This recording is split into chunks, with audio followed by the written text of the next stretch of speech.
Hello students, welcome to Aditya Group Tuition, standard 10th and 9th. Today we'll do grammar, Sanskrit grammar of both the standards together. So today we will learn about samas. Samas is called compound in English. When two things are combined with each other, it is called samas. So જોઈએ શું છે સમાસની અંદર, શું છે સમાસ, કેવી રીતે બને, which are the different types of samas. So the first one amongst them is karmadharaya samas. Karmadharaya samas is characterized by a word adjective. There are two different words because as I know, okay, as you know, that there are two different words joined together. એટલે તેનું નામ સમાસ પડેલું છે. તો એમાં જે first પદ હોય જેને પ્રથમ અથવા તો ઉત્તર પદ કહેવાય તો તે એડજેક્ટિવ હોય, રાઈટ? અને પછીનું જે પદ હોય that is noun, adjective and noun. તો adjective plus noun એટલે whenever you find adjective જેને આપણે વિશેષણ કહીએ. So जब भी आपको विशेषण दिखे तो आपको समझ जाना है कि इसके अंदर क्या आएगा, कर्मधारय समास. आप ऐसे भी याद रख सकते हो इसको कि कर्म ने धारण करવું એટલે કે કોઈ વિશેષતાને ધારણ કરે છે એમ સમજો. Just for the memory technique, there is nothing meaningful about it. So કર્મ ધારણ કરવું એટલે એડજેક્ટિવ ને ધારણ કરે છે. જેમ કે મુગ્ધ પથિક એટલે કે પથિક છે તે નાઉન છે, પણ કેવું પથિક છે તો કે મૂર્ખ છે, ફુલિશ છે. વૃક્ષ એ નાઉન છે, પણ કેવું વૃક્ષ છે તો કે વિશાળ વૃક્ષ છે. મુનિ એટલે સાધુ છે, કેવા છે તો કે મહાન સાધુ છે, right? So there are some more examples also that we can take. Karmadharaya samas, let us take some more example of karmadharaya samas. Say for example this, here it is, નીલ કમલમ. હવે કમલ જે છે તે કેવું છે તો કે નીલ કમલ છે. આ એની વાત કરશે, નીલ કમલમ. સરોવરે નીલ કમલમ વર્તતી. પછી બાહુ, બાહુ એટલે હાથ, હાથ પણ કયો હાથ છે તો કે વામ બાહુ. મણિ, કેવો મણિ છે તો મુક્તા મણિ. વિક્રાંત કાર્યમ, કાર્ય તો કેવું કાર્ય છે તો કે મહાન કાર્ય છે, વિક્રાંત કાર્ય છે. So this way whenever you find adjective associated with any noun, it is called karmadharaya samas. So karmadharaya samas is characterized by noun and adjective. Adjective and noun are the characteristics of this samas.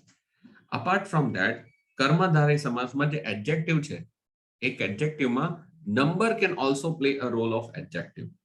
Then after noun, તો જ્યારે number written as adjective તો જે કર્મધારય સમાસ છે તે દ્વિગુ કર્મધારય સમાસ છે. Sometimes people call it દ્વિગુ સમાસ. It is દ્વિગુ કર્મધારય સમાસ. Say for example Ashtadhyayi. Ashta means 8. 8 is a number. So number હોય then it is called દ્વિગુ કર્મધારય સમાસ. તો છે તો કર્મધારય સમાસ જ, પણ એ દ્વિગુ છે, દ્વિગુ. So here you can see Ashtadhyayi, the one which contains the 8 chapters like this. 3 anything 3 rashi, right? Pancha, Ratna or whatever. So when you find these kinds of numbers, so the time is also that will be Dvigu. There will be Dvigu Karmadharaya Samas.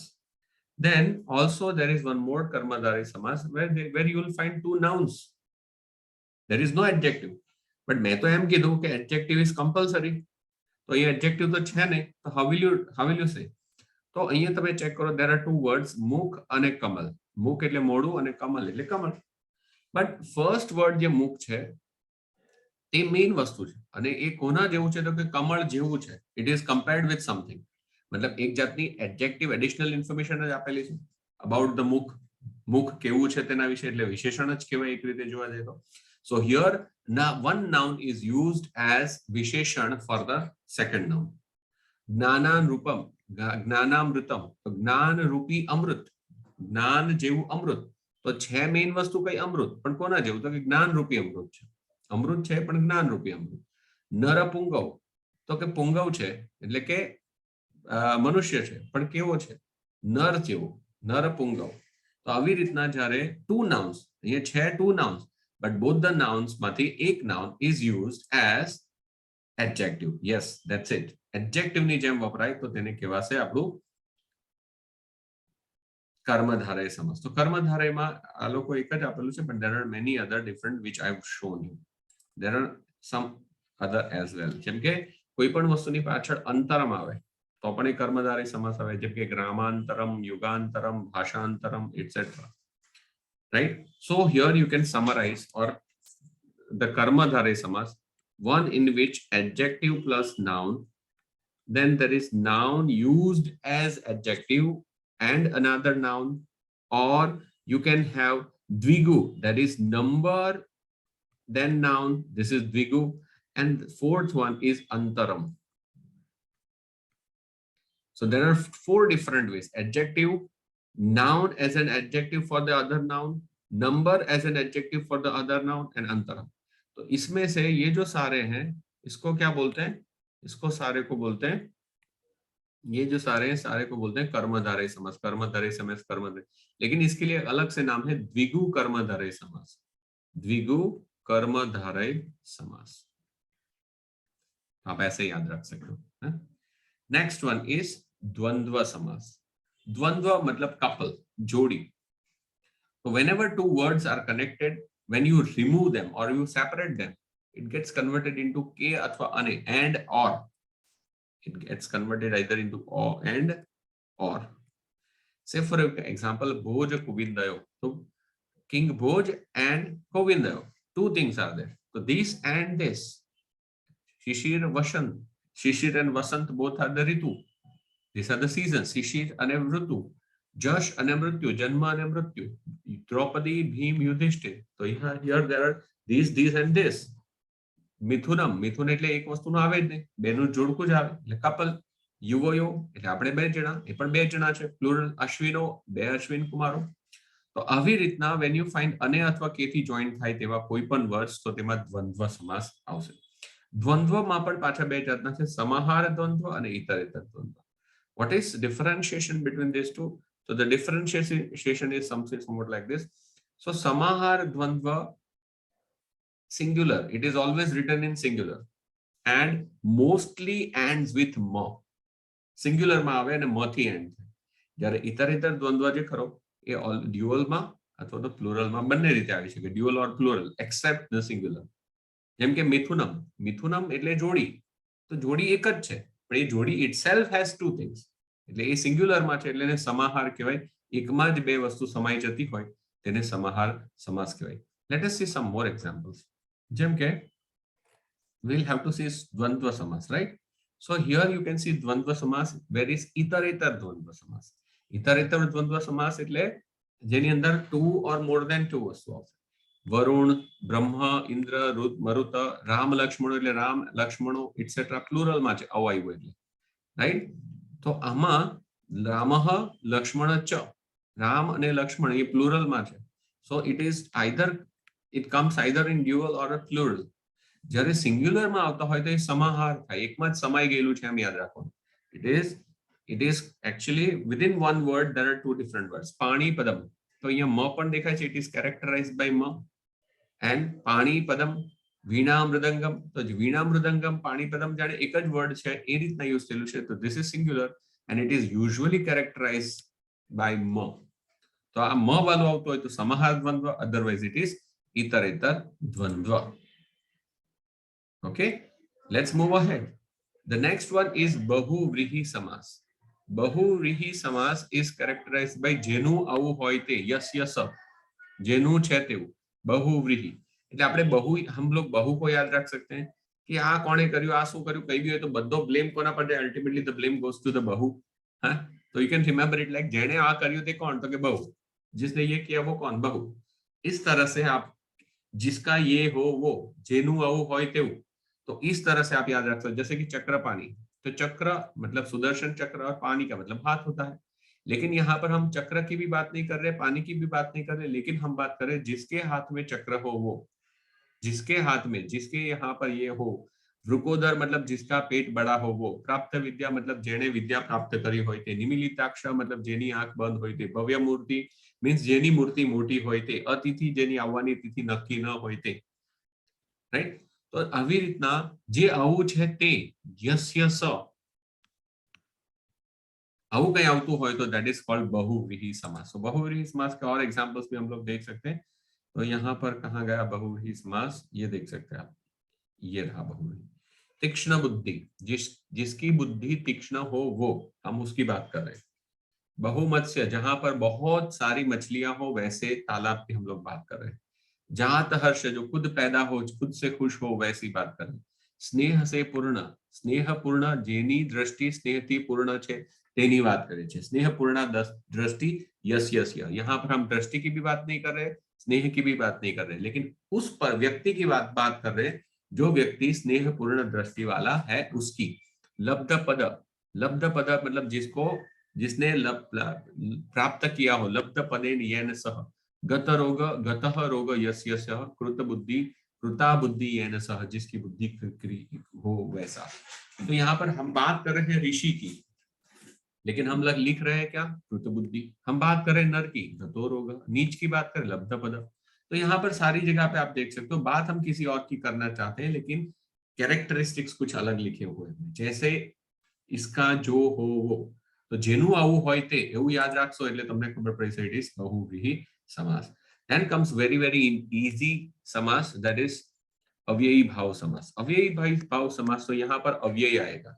कौन से अव्यय से शुरू होगा, यथा प्रति स, यथा प्रति स, यथा प्रति स में से कोई भी एक अव्यय यहाँ पर लगेगा। अगर ऐसा है तो इसको बोलते हैं हम अव्ययी भाव समास। आई बात समझ में।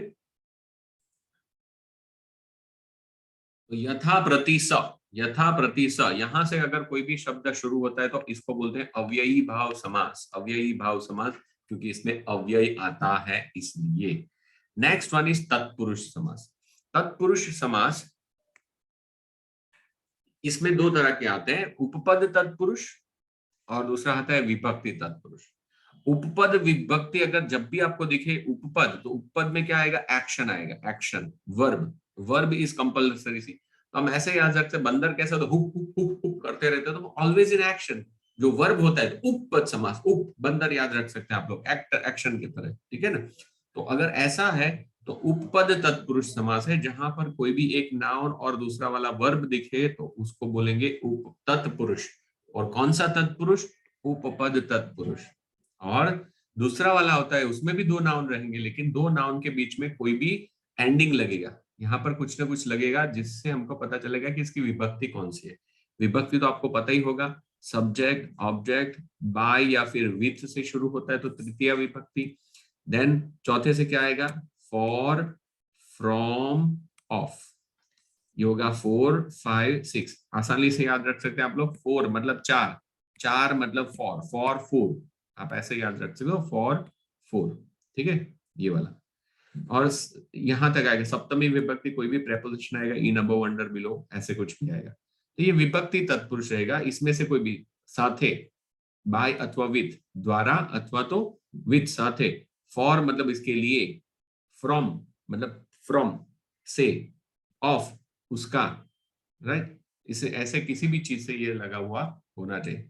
जब छोड़ते हैं, जिसको अलग करते हैं, अगर क्रमपाओं को सेपरेट करते हैं तब ये होना चाहिए। जैसे कि शोकाकुला, शोक से व्याकुल।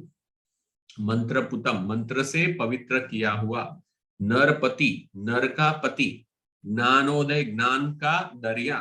हेमघट, सोने का घड़ा। सिंह शावक, सिंह का बच्चा। यहाँ पर आप देख सकते हो किसी न किसी विभक्ति से जुड़ा हुआ होता है, ठीक है ना। नदी तटे, नदी के किनारे, नदी ना किनारे। पद्म वनम, जो पद्म એટલે કમળનું જંગલ, ભૂતલે એટલે જમીન પર, राइट, जमीन पर એટલે सप्तमी विभक्ति આવી। नू, नो, नी, नू, ना, यह कुछ भी आता है तो ये कौन सा आएगा, षष्ठी तत्पुरुष समास आएगा, ठीक है ना।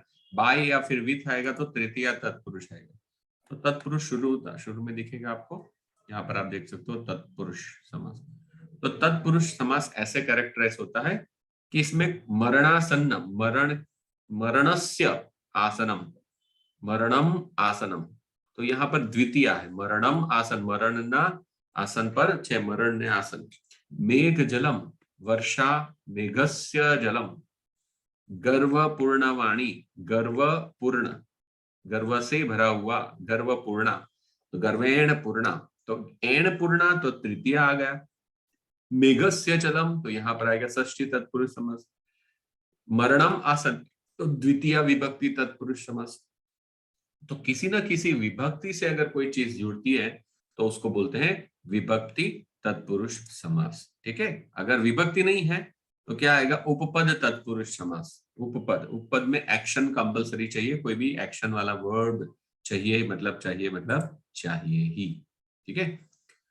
लास्ट में हम देखेंगे दूसरा एक तत्पुरुष है जिसको नंच तत्पुरुष बोलते हैं। तो नंच तत्पुरुष कब आएगा? जिसके भी वर्ड के आगे नेगेशन करने के लिए, नेगेटिव करने के लिए अ आएगा तो उसको बोलेंगे नंच तत्पुरुष समास। जैसे कि अहिंसा, अविनय, असत्य, अनार्या, या अतिथि को भी हम बोल सकते हैं जिसकी तिथि नक्की नहीं है, तो नेगेटिव उधर भी आ सकता है, तो इसको हम बोलेंगे नंच तत्पुरुष समास। ठीक है। तो तत्पुरुष समास में 3 हमारे पास आ गया option, 1, 2 and 3। The first one is उपपद तत्पुरुष। तो उपपद में क्या आएगा? उपपद में हमको चाहिए वर्ब, एक्शन चाहिए। दूसरा आ गया विभक्ति तत्पुरुष। विभक्ति तत्पुरुष में कोई नहीं कोई विभक्ति होनी चाहिए, प्रथमा, द्वितीय, तृतीया, चतुर्थी, पंचमी, कौन सी भी विभक्ति आनी चाहिए। और तीसरा वाला ऑप्शन जो हमारे पास है, ये दूसरा वाला है, तीसरा वाला ऑप्शन है नंच तत्पुरुष समास, जिसमें अ आगे लिखा हुआ हो, नेगेटिव न, ये करने के लिए नेगेटिव।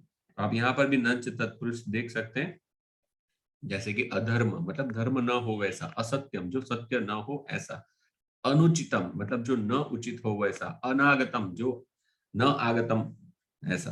तो ऐसे नंच तत्पुरुष समास आप कर सकते हैं। और यहाँ पर भी तत्पुरुष आप देख सकते हो, उपपद तत्पुरुष है तो एक्शन आई, जैसे कि दोषात जायते, दोषात, दोषज।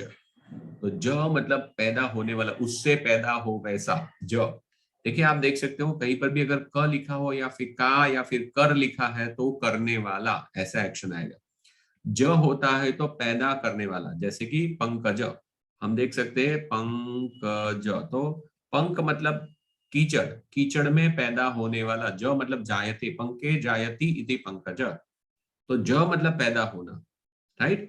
तो यहाँ पर भी एक्शन है, यहाँ पर भी एक्शन है, दिखेगा नहीं लेकिन एक्शन है, दोषज दोषों से पैदा हुआ। ठीक है, एक्शन है। ठीक।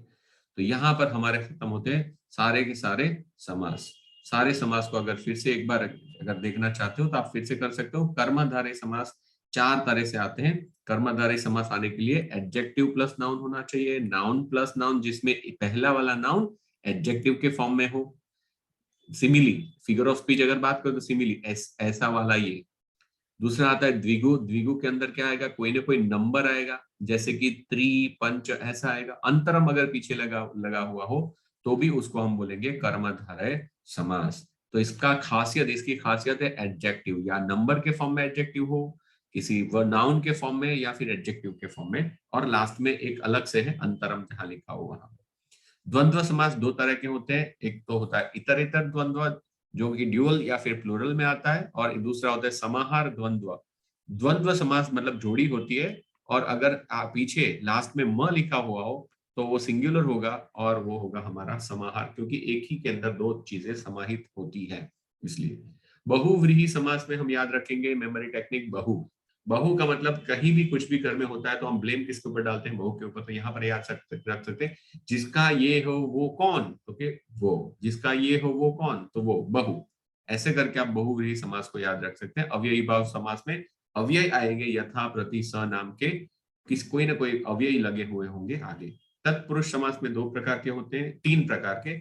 उपपद, उपपद मतलब एक्शन, विभक्ति मतलब अगर नो, नी, नू, ना, का के इससे लगा हुआ होता है, अनु, आनी, एनु ए रीते लगेलू હોય, या फिर हो सकता है कि वो बाय और विथ से जुड़ा हुआ, फॉर, फ्रॉम, किसी भी चीज से जुड़ा हुआ, तो उसको बोलेंगे। मतलब एक्शन हो तो उपपद, और विभक्ति हो तो विभक्ति तत्पुरुष, और तीसरा वाला आता है नंच तत्पुरुष जिसके अंदर नेगेशन के लिए आएगा। ठीक है, तो आज के लिए इतना काफी है। होपफुली आपको समास में सारी समझ आ गई होगी। Bye bye.